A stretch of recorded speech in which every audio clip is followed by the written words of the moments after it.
Hello everyone. Have you ever wondered what really drives you to get out of the bed and tackle the day?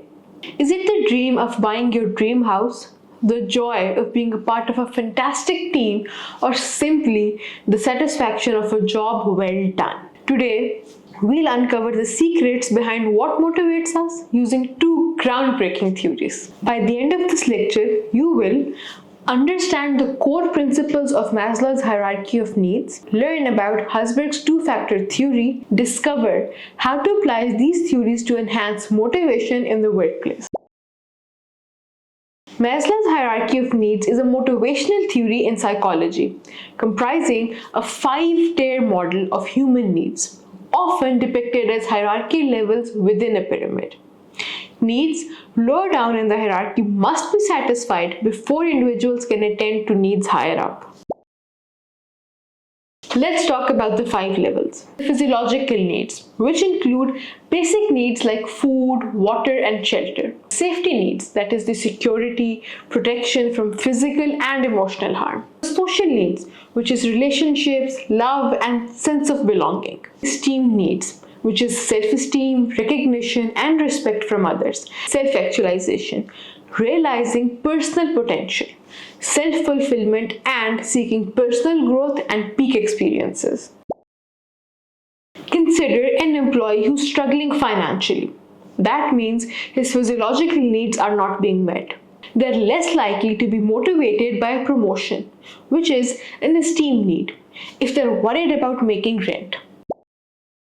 Maslow's hierarchy is like building a house. You need a strong foundation, that is, your physiological and safety needs, before you can create a beautiful complete home. This beautiful complete home is basically your social, esteem, and self-actualization needs.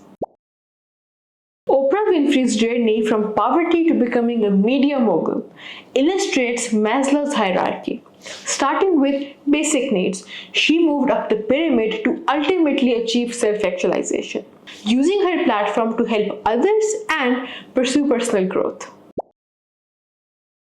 Also known as the motivation hygiene theory, it suggests that there are factors in the workplace that cause job satisfaction, called motivators, and a separate set of factors that cause dissatisfaction, called hygiene factors. Motivators include achievement, recognition, work itself, responsibility, advancement, and growth. The hygiene factors include company policies, supervision, relationship with supervisor and peers, work conditions, salary, and job security.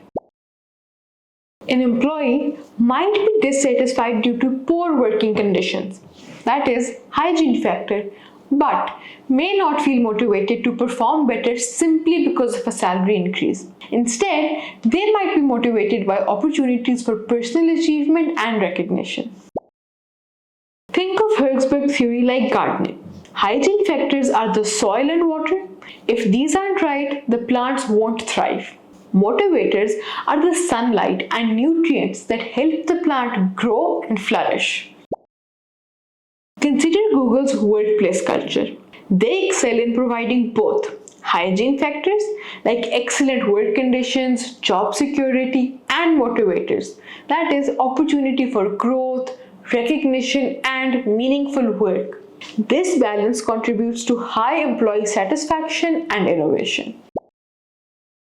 To have a successful business, you need to address basic needs first before high-level motivators can be effective, and differentiate between factors that cause dissatisfaction and those that truly motivate.